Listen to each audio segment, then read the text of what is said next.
I'm going to tell you about photonic quantum computing at Quandela. I'd love to have started off by putting a big machine in the middle of the floor and just unveiling it to you, but it was not very practical to bring it, especially because I didn't come directly from Paris.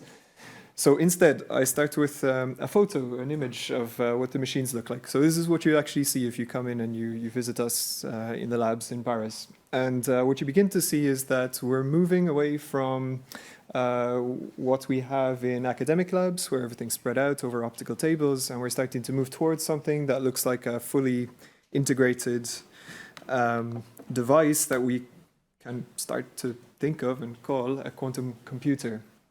So everything is in here. We're going to talk a little bit about the hardware modules and the software stack that we're building on top of it.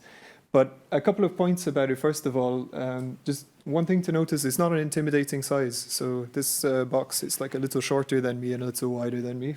It's not of an intimidating proportion. The other point is that we're working with something that's fully modular. And this is very important. So we're constantly progressing on the different hardware modules. Our sources are improving. Our different capabilities improve for all of the different modules. If I get a better source, I can just plug out the old one, plug in the new one. So it's an upgradable technology. We're starting to put the infrastructure in place. The other thing that's a very important message to say today, I'm not going to talk about free beer, but I'm going to talk about something that's free to everyone, even if you're not in Quandela already, and that is access to our QPUs on the cloud. And if you go to cloud.quandela.com, you can actually register for an account today, and it's a good idea to do it today, because if you do it today, then you get some free credits. So there you have it. The QPUs are online, and even if I couldn't put the box in the middle of the floor so you could see it, you can still actually connect even from this room now if you want. So in order to talk to the QPUs, the way to do this is through the software framework that we've developed. So that's what we call Perceval. Perceval, it was released accompanied by a paper that you can find. It was published in Quantum, and it explains how you can run various quantum algorithms on a photonic processor.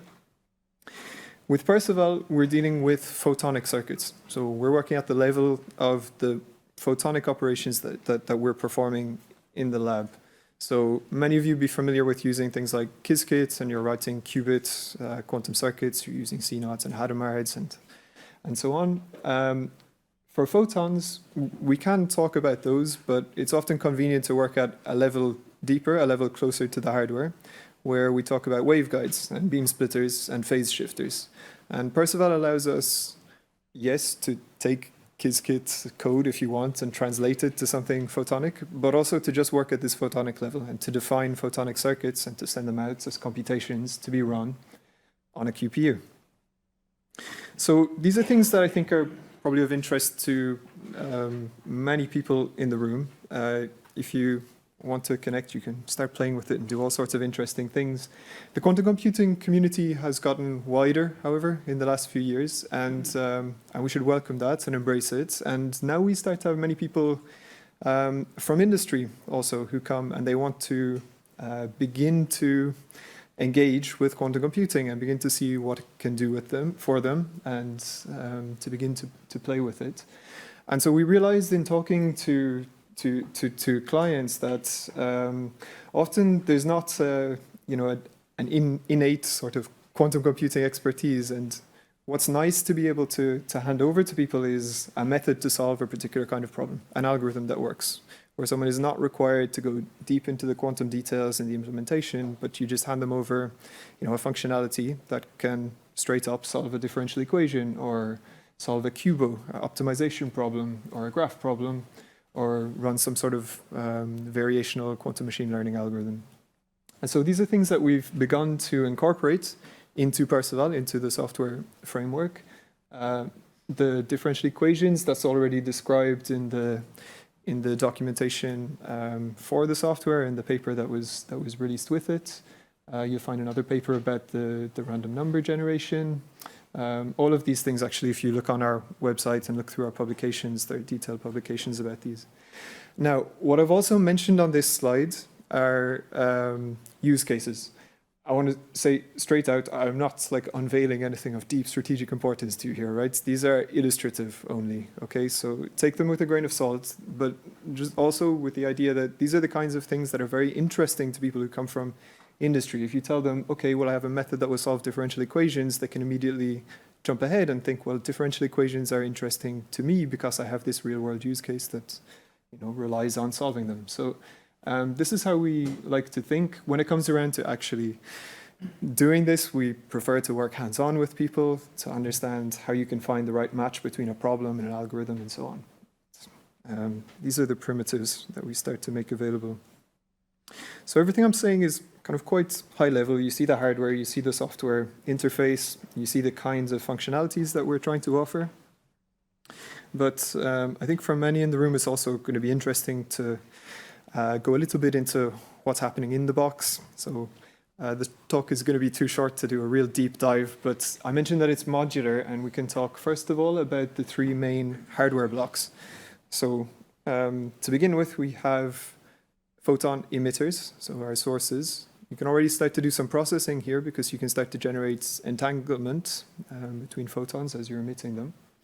Then you have some linear optical portion of the processing with some components that we're going to be able to parameterize. And then you have detectors. And so when I write a circuit in Perceval and send it to the QPU to run, what's going to happen is, well, there'll be some photon routing that will take place. There's going to be some phase to voltage conversion to set the parameters in the linear optical network. Typically, that's going to be on chip, so it's going to be integrated photonic circuit.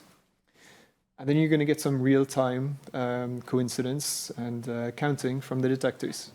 And with all of this, there's a self-monitoring system to keep the QPU running stably.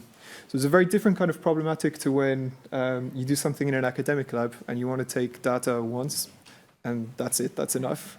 Here, we really have something that runs continuously all week, every week. And it's been running for months now. And so the stability is really a difficult problem and something we're very proud of having mastered. So I'll give you an image of how this works. So it's like an image of the source. You stimulate it with a laser, and it's going to emit photons. So those are the little red wave packets that you see coming out. And then in this video, you're going to see what happens. I mean, we're looking at kind of in free space optics. As I said, we're often doing this on chip. But it's the same components. So the photons are going to pass through various linear optical components. You know, these yellow coils, these are delays. That's like memories for photons.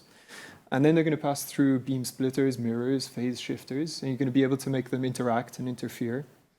And finally, they pass all the way through the circuit, find their way to detectors.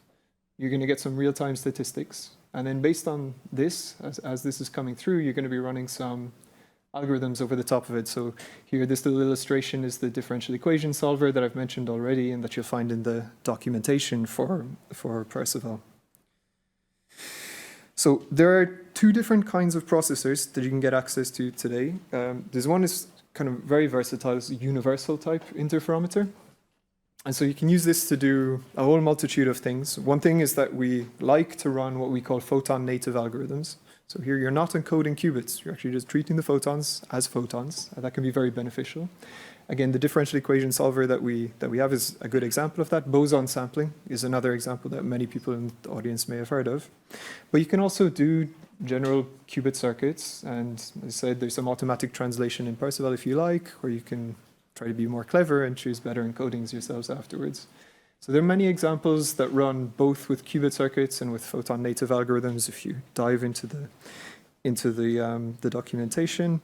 A second possibility is to work with more application-specific chips. And this can be very interesting if you know what you want to do with the chip, because you can optimize performance. If you don't need so many parameters, you can improve things like transmission and fidelities. And so there are also examples of these. This chip is coming online shortly, so it is online actually, but it's not available on the cloud just yet.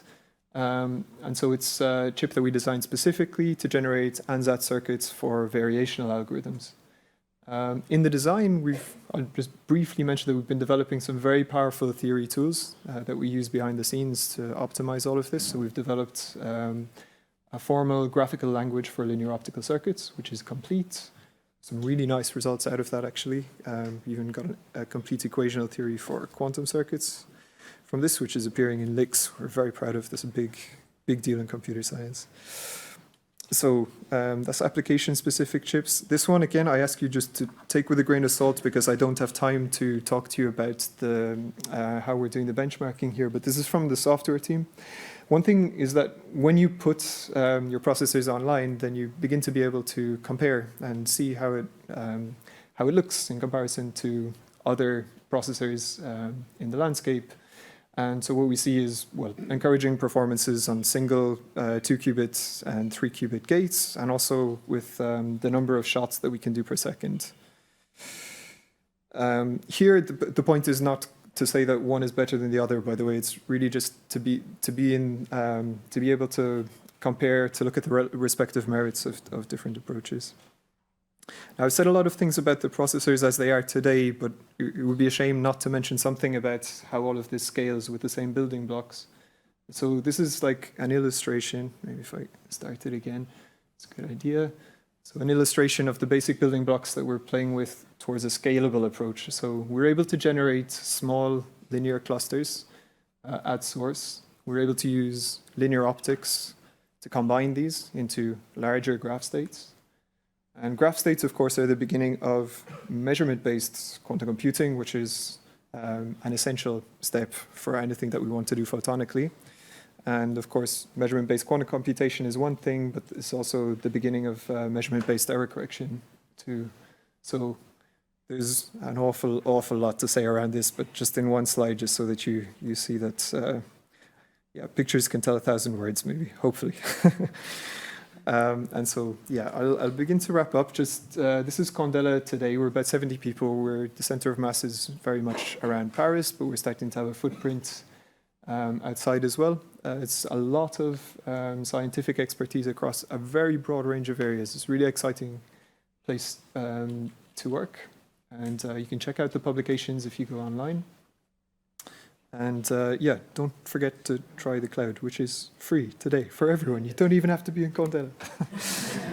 Okay, thank you.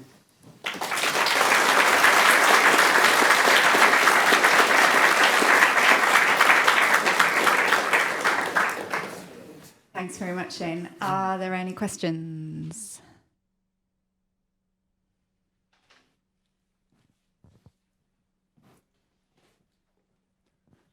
I think I saw a 3-qubit gate being benchmarked. Can you say something about this 3-qubit gate? Yeah, so, well, yeah, I think the one in the slides that we're talking about is a Toffoli gate. It's obviously an interesting gate because you can, with Toffoli plus, okay, some other things, you can do universal computing, quantum computing. So yeah, I really didn't have time to say much about the benchmarking, but I think it's interesting to look at gates like this. And yeah, and the benchmarking that we're doing, so we're looking at kind of a state tomography, basically, of the state that you get out. So we're thinking about how composable it is as well, which is crucial because you can start to do lots of things, but they get a little bit meaningless if you're too naive in how you benchmark these. So, I mean, there is a serious effort about that, and there is a publication coming very shortly with lots of details on this.